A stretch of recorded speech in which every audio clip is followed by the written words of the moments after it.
기독교 역사를 돌아보면 이단은 언제나 존재해왔죠. 오늘 본문에서 사도 바울은 골로새 교회 성도들에게 지혜와 지식의 모든 보화가 감춰져 있는 하나님의 비밀이신 예수 그리스도에 대하여 열심히 증거해 준 이유에 대해서 설명을 먼저 했어요. 다른 이단자들이 와서 공교한 말로 그들을 속이지 못하게 하려 함이라 라고 했습니다. 교회는 언제나 이단 사상으로 진리를 대적하는 자들이 나타나게 되어져 있고, 또 그들은 성도들을 미혹하게 하는 그런 무리로서 교회에 들어와서 많은 무리를 일으켰습니다. 골로새 교회에도 이런 거짓 선지자들이 나타날 것을 경계하여 성도들의 믿음을 견고하도록 하기 위해서 사도 바울은 많은 염려를 했습니다. 그래서 그 큰 염려 가운데 자신이 받은 예수 그리스도에 관한 계시를 가르치기 게을리하지 않았습니다. 본문 2장 4절 말씀에 보면 내가 이것을 말하면 아무도 공교한 말로 너희를 속이지 못하게 하려 함이라 라고 했습니다. 여기서 말하는 공교하다라고 하는 말의 뜻은요, 사람이 인위적으로 그럴듯하게 꾸며낸 말이다, 그런 의미를 가지고 있습니다. 그러므로 공교하다라고 하는 말은 인간의 지혜라든지 철학에서 나온 학문이 많이 작용을 하게 됩니다. 이와 같은 일은 인간의 지혜로 믿음을 넘어뜨리려고 하는 사단의 계획인 것이죠. 거짓된 이단 사상은 그 목적을 감추고 예수 그리스도 안에 구원받은 하나님의 사람들을 속여서 예수를 떠나게 하려고 하는 목적을 가지고 있습니다. 그 당시 골로새 교회뿐만 아니라 고린도 교회에도 다른 예수, 다른 영, 다른 복음을 전하는 자들이 있었는데, 고린도후서 11장 13절 보면 이들에 대해서 증거하기를 그들은 다 거짓 사도요 괴율의 역군이니 자기를 그리스도의 사도로 가장하는 자들이라 라고 했습니다. 이와 같은 사단의 일꾼들이 공교한 말, 즉 이단 사상으로 우리를 속여서 다른 복음을 따르게 하려고 기회를 엿보아 우리에게 다가오고 있습니다. 우리 주변에 이렇게 이단 사상으로 우리를 유혹하려고 하는 무리들이 참 많은데, 가장 먼저 몰몬교라고 하는 그런 이단들이 있습니다. 이들은 몰몬경이라고 하는 그들의 경전을 받은 경위를 아주 공교한 말로 꾸며서 많은 사람들을 미혹하고 있습니다.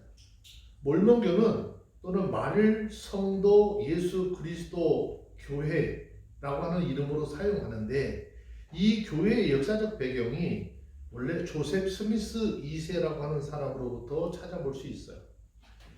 이 스미스는 1820년 몰몬교 창립의 기초가 되는 환상을 보았다라고 주장을 했습니다.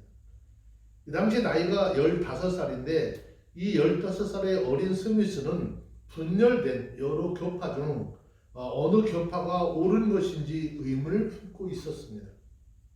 그러던 중 천사를 만나서 기독교의 모든 교리들은 하나님이 보시기에 역겨운 것이며 그 신자들은 부패한 자들이라고 하는 계시를 받았다라고 했습니다. 그리고 그의 나이 18세 때에 1823년에 모로나이라고 하는 천사로부터 온전한 복음이 적혀있는 금판의 존재에 대해서 듣게 되었다라고 했어요. 그리고 그 천사로부터 두 번째 계시를 받았다라는 것입니다. 1827년 다시 나타난 천사 모로나이로부터 우림과 둠빈과 함께 금판을 파내서 번역하라는 허락을 받았다라고 주장을 했습니다. 이후 1829년 세례 요한으로부터 아론의 제사장직을 수여받았으며 또 베드로, 야고보, 요한으로부터 멜기세덱의 제사장직을 수여받았다라고 주장을 했습니다. 결국 1830년 4월 6일 뉴욕주의 파에테에서 여러 명의 회원을 중심으로 몰몬교가 시작이 되었고 점차적으로 그 세력을 확장시켜 나갔습니다. 그러던 중에 비몰몬교들과의 다툼이 시작이 되었는데 그 다툼을 피할 수가 없었습니다. 그래서 그 일로 여러 번 감옥에 갇히기를 계속하다가 1844년 6월 27일 일리노주의 칼티지에 있는 감옥에서 자신의 형제인 하이럼이라고 하는 사람과 함께 감옥을 습격한 사람들에 의해서 살해를 당합니다. 그 후에 몰몬교의 세력은 굉장히 약해졌죠.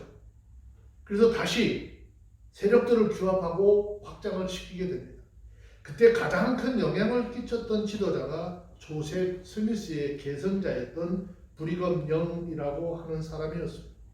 그는 1844년 공식적으로 스미스의 뒤를 이어서 예언자가 되었고 유타주의 솔트레이 계곡에 몰몬교 본부를 세우게 됩니다.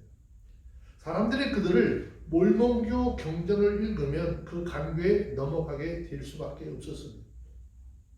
이처럼 공교한 말을 이길 수 있는 비결은 하나님의 비밀이신 예수 그리스도에 대한 부유한 지식을 가지고 있어야 이길 수 있는 것입니다.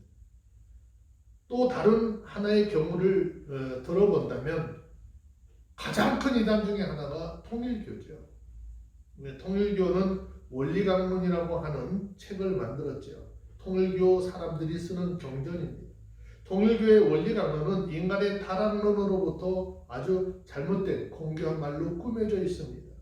이들은 성경에 있는 사실적인 내용을 상징이나 예표라고 하는 말로 아주 그럴듯하게 넘기고 간교한 해석을 시도함으로 우리들의 믿음을 빼앗아 가고 있습니다.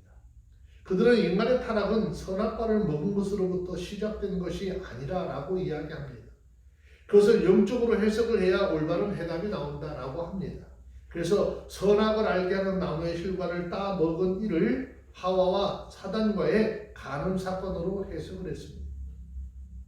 선악과를 따먹은 일이 바로 간음을 의미하는 것이고 가인은 이들 가운데 태어난 뱀의 자손이라고 이야기합니다. 예수 그리스도는 이 땅에 오셔서 영적 구원만 이루셨고 다른 구세주가 와서 육적인 구원을 이루어야 한다라고 하는 것이 문선명이 이야기하는 원리강론의 주장이었습니다. 그리고 문선명이가 바로 그 구세주라고 주장을 했습니다. 여기에서 문선명의 그 피가름이라고 하는 아주 끔찍한 교리가 먹혀 들어가게 된 것이죠. 우리 주변 가까이 우리를 이단 사상으로 속이는 무리들 중 여호와의 증인도 있습니다. 이들의 중요 교리는 모두 거짓된 이단 사상으로 꾸며져 있습니다.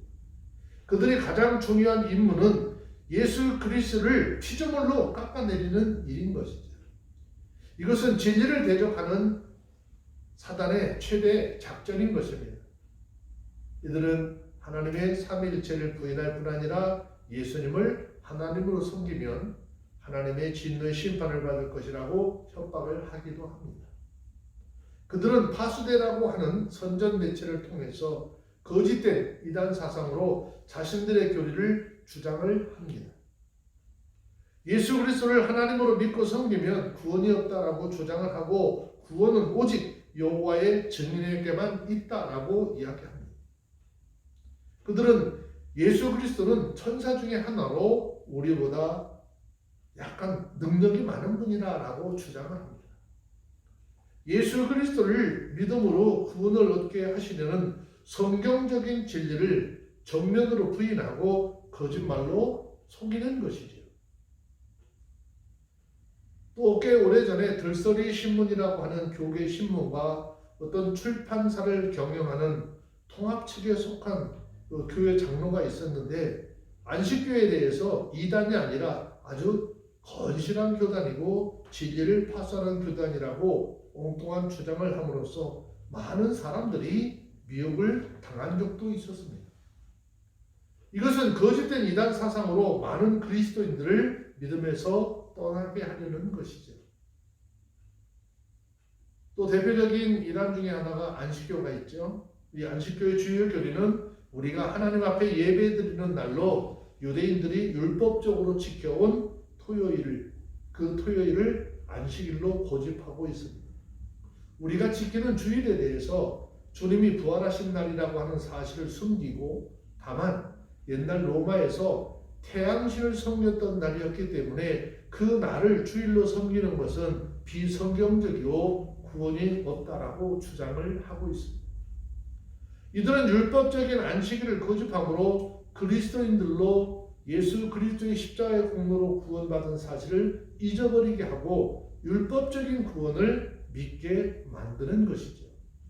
자, 이런 일은 하나님의 비밀이신 예수 그리스도를 올바르게 모르거나 사단이 꾸며낸 거짓 이단 사상으로 우리를 넘어지게 하는 일인 것입니다. 이런 거짓된 이단 사상 외에도 우리들 주변에는 수많은 미혹의 무리들이 공교한 말로 우리에게 침투하여 우리가 가지고 있는 이 생명을 노략질하려고 합니다. 이들의 무기는 진리가 아닌 것입니다. 성경을 해석하는 일에 성령의 감동으로 하는 것이 아니라 인간의 지혜로 공교롭게 하여서 교회에 들어와 그리스도인들을 미혹합니다. 우리는 이러한 이단의 사상을 가지고 복음을 전하는 자들이 우리에게 전하는 말을 숭물이라고 해야 돼요. 이 숭물 늘 경계해야 하는 것입니다. 예수 그리스도를 아는 지혜 가운데 믿음이 성장하여서 진리로 굳게 무장을 해야 하는 것입니다. 우리는 이 덫을 피하기 위해서 무엇보다도 우리가 믿고 있는 예수 그리스도에 대해서 확실한 지식과 또 확신의 적극적인 자세를 가지고 있어야 하는 거예요. 이를 위해서 우리는 지속적으로 성경을 읽어야 하는 것이고 예배를 통해서 세운 하나님의 종들을 통해서 성경을 볼 줄 알아야 하고 믿어지는 그런 은혜가 있어져야 하는 것입니다. 그리고 우리 귀에 들려진 설교 과연 사실인지 아닌지 성경에서 그렇게 말씀하고 있는지 아닌지 늘 어떻게 검증할 줄 알아야 하는 거예요. 사도행전 17장 11절 말씀에 보면 베레아 사람들의 신앙에 대해서 이야기를 하죠. 사도행전 17장 11절 보면 베레아 사람들은 데살로니가에 있는 사람보다 더 신사적이어서 간절한 마음으로 말씀을 받고 이것이 그러한가 하여 날마다 성경을 상고함으로 그랬습니다. 여러분, 우리 모두는 하나님의 말씀인 성경을 많이 읽고 진리 안에 견고하게 서서 그 어떤 이단과 거짓 교훈의 유혹도 능히 이겨낼 수 있고 또 우리 주님이 주신 믿음을 통해서 우리 온전한 구원을 완성시켜 나가는 복된 삶이 되어주시기를 주의 이름으로 축원합니다. 이 당시 골로새 교회 성도들이 거짓된 이단 사상으로 골로새 교회 성도들을 속이는 거짓 선생들에게 속임을 당하지 않도록 하기 위해서 몇 가지 교훈을 주시면서 아주 명심해야 할 것이 있다라고 그랬어요. 무엇을 명심해야 되느냐? 즉 예수 그리스도를 주로 받은 사람은 어떻게 신앙생활을 해야 할 것인가에 대해서 말씀했죠. 자, 첫째, 그 안에서 뿌리를 박으라 라고 그랬습니다. 본문 골로새서 2장 6절 7절 말씀입니다. 그러므로 너희가 그리스도 예수를 주로 받았으니 그 안에서 행하되 그 안에 뿌리를 박으며 세움을 입어 교훈을 받은 대로 믿음에 굳게 서서 감사함을 넘치게 하라 그랬어요. 자, 6절에서 너희가 그리스도를 주로 받았다라고 그랬죠. 자, 이 말씀은 예수 그리스도를 믿는 우리에게 대단히 중요한 말입니다. 그리스도인들은 예수 그리스도를 주로 받은 사람들입니다. 그러므로 우리에게 우리의 믿음의 대상은 오직 주만이 있을 뿐 다른 일체의 존재가 없다라는 것입니다. 그리스도 예수를 믿는 우리들은 그리스도 예수 밖에는 다른 믿음의 대상자가 없다라고 하는 것을 고백해야 하는 것입니다. 그리스도인들은 이 사실을 확실하게 각자의 마음속에 새겨야 하는 것이죠. 사단의 사주를 받은 이 거짓 선생들, 예수 그리스도로부터 우리의 마음이 떠나가게 하려고 예수 그리스도의 믿음의 관계를 단절하도록 하기 위해서 이단 사상으로 우리 가운데 찾아와서 미혹하는 것이지요. 마태복음 24장 24절 25절 말씀해 보면 마지막 시기에는 거짓 선지자, 거짓 그리스도가 많이 등장을 하여 할 수만 있으면 하나님께 택함 받은 백성이라도 미혹하여서 넘어지게 할 것이다 라고 하고 있습니다. 그러면 예수 그리스도를 주로 받았다라고 하는 이 말씀은 무슨 말일까요? 오직 예수 그리스도만이 우리를 위해서 십자가에서 속죄 제물이 되시고 죽으셨다는 확실한 믿음을 가지라는 것이에요. 그러므로 하늘 아래나 하늘 위에나 이 세상에서 우리 믿음의 대상은 오직 예수 그리스도밖에 없다라는 것입니다. 언제 문선명이라고 하는 사람이 우리를 위해서 십자가에서 죽었느냐라고 하는 것입니다. 지난날에도 그렇고 본래에도 자칭 예수로 사칭하는 자들이 너무나 많은데 이들이 언제 십자가에서 우리의 죄값을 치르기 위해서 죽어줬느냐라고 하는 것입니다. 성경에 기록된 대로 2000년 전에 본디오 빌라도에게 재판을 받아서 골고다 언덕의 십자가에 못 박혀 죽으신 그 그리스도 예수 밖에는 우리의 구원자, 우리의 구주가 없는 것입니다. 이 믿음을 가진 사람들이 그리스도 예수를 주로 받은 사람들이라는 것입니다. 다음에 그 안에서 행하라 그랬죠? 거짓된 이상 사상으로 속이는 이단자들의 교훈에 속는 사람들을 보면 그들 신앙생활이 예수 그리스도 안에서 하는 신앙생활이 아니라 자신의 생각을 쫓아 자신의 이상을 쫓아 신앙생활을 하는 사람들이라는 것을 발견하게 됩니다. 예수 그리스도 안에서 행하는 생활은 예수 그리스도 안에서 그 말씀에 믿음으로 순종하고 그 말씀을 따르는 생활을 의미하는 것이죠. 거짓된 이단 사상으로 속이는 자들은 그리스도 안에서 순종을 강요하는 것이 아니라 그들이 이상스러운 교리를 하나님의 말씀보다 더 앞세워서 그 교리를 따르게 하는 것이죠. 그리스도인들이 생활이나 교훈에 있어서 말씀의 가르침 밖으로 나가는 일은 대단히 위험한 것입니다. 우리가 신앙생활을 한다는 것은 늘 예수 그리스도의 말씀 안에 머물러야 하는 것입니다.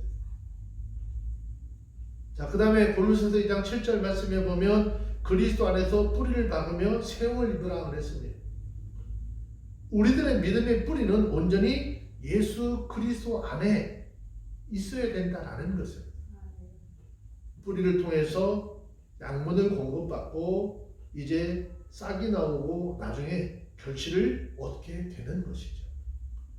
신앙의 뿌리를 엉뚱한 곳에 박는다면 그의 신앙적인 성장이 점점 이상해져서 나중에 보면 그 열매가 전혀 예수 그리스도로부터 나온 것이 아닌 아주 이상한 것이 되는 것을 봅니다. 이처럼 믿음과 신앙의 뿌리를 잘못 박은 사람들은 그의 신앙생활이 대단히 위험한 것이죠. 이런 사람들은 날이 가면 갈수록 거짓된 그들의 신앙의 뿌리가 이단 사상으로 굳어지게 되기 때문입니다. 그 자리에서 제자리로 옮겨지는 것 대단히 어려운 것입니다. 다시 말씀을 드리면 이단 사상으로 굳어진 그 자리에서 올바른 복음의 자리로 옮겨지는 것이 어렵다라는 것이죠.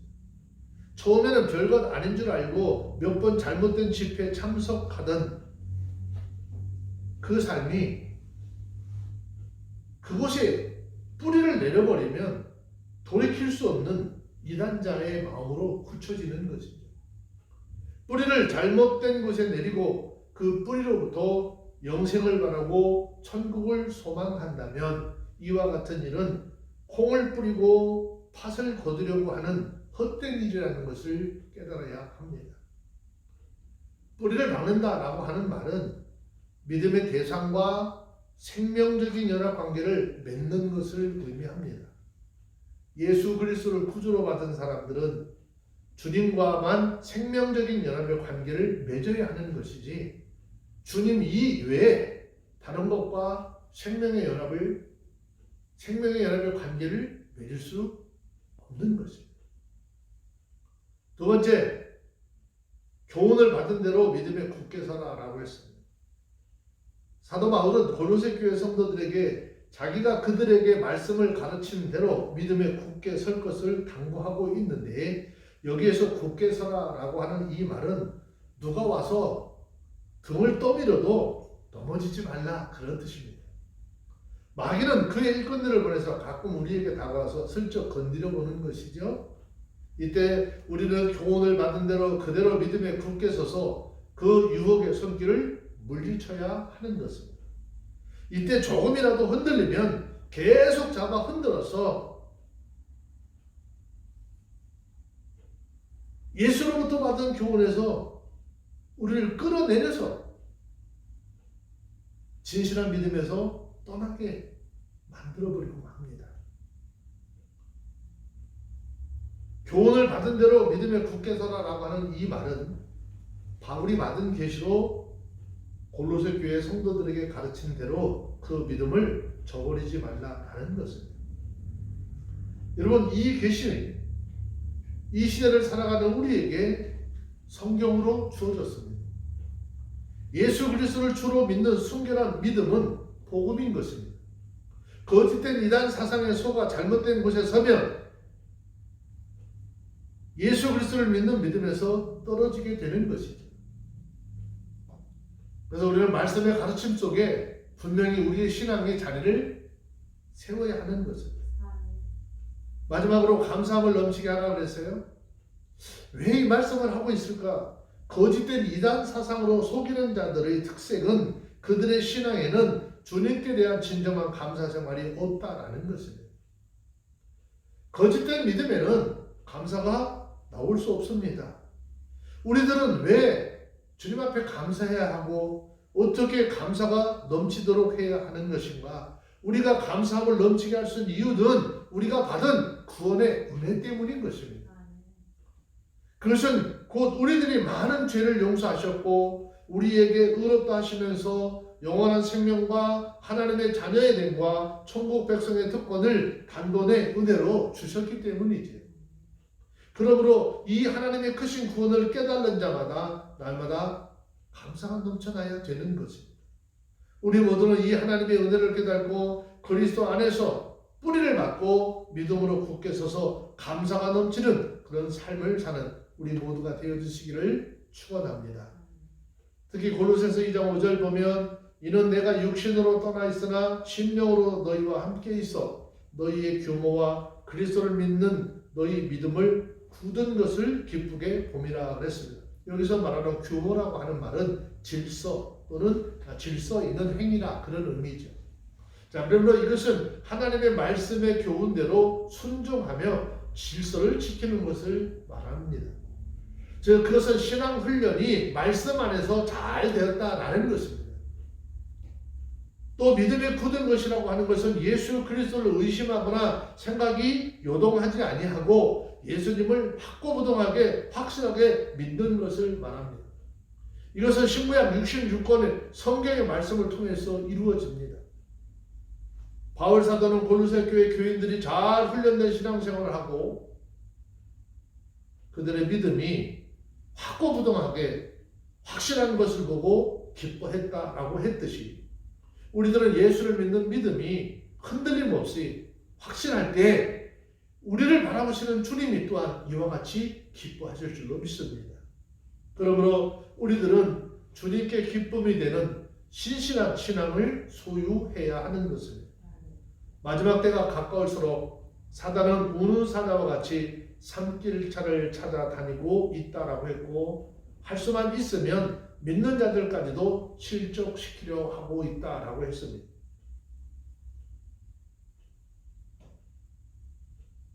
저는 마태복음 7장 21절 말씀을 묵상할 때마다 굉장히 두렵고 떨리는 그런 마음을 갖습니다.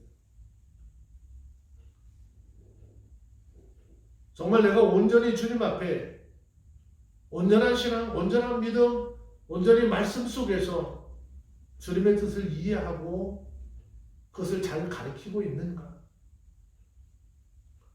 마태복음 7장 21절에 보면 나더러 주여 주여 하는 자마다 다 천국에 들어갈 것이 아니요 다만 하늘에 계신 내 아버지 뜻대로 행하는 자라야 들어가리라 그랬습니다.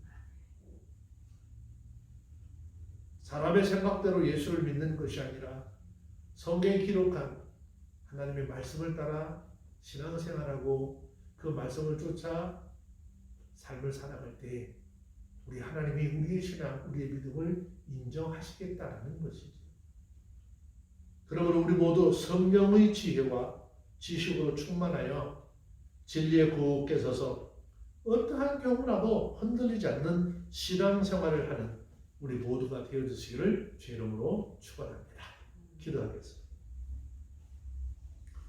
아버지 감사합니다. 오늘도 진리요 생명의 말씀으로 우리들을 깨닫게 하시고 믿어지게 하시고 그 말씀 위에 굳게 서서 어떠한 것들과 어떠한 상황들이 우리의 신앙을 우리의 믿음을 흔들다 할지라도 흔들리지 않는 믿음 주심을 감사합니다.